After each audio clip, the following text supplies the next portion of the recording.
सती जो कीन प्रसंग सब जाना, तब शंकर देखेहूँ धरी ध्यान. ते म्हणा शंकर आहे, तुम्ही शंकर का म्हणतात? हे जसेच्या तसे शब्द तुमच्या समोर मांडतोय. तर हे जे चौपाईमध्ये जे शब्द आहे ते मांडतोय. शंकर आहे हे शंकर का म्हणतोय?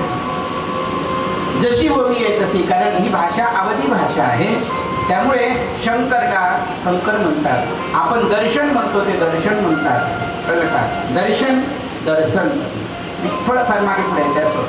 तब शंकर देखेव धरी ध्याना, सती जोखीन प्रसंग सब जाना. महादेवाने ध्यान लावून पाहिलं आणि मनातल्या मनात महादेवाने संकल्प केला. सती सीता बनलेली दिसली, बस महादेवाचा बीपीच आहे झाला. महादेव म्हणे, बाई ज्या सीतेला मी आई मानतो तू आई बनलीस, हरकत नाही, तुझा भाग्य तू सीता बनलीस. महादेवानी मनातल्या मनात निर्णय केला, ज्या सीतेला मी माता मानतो, आजपासून तू माझी माता पत्नी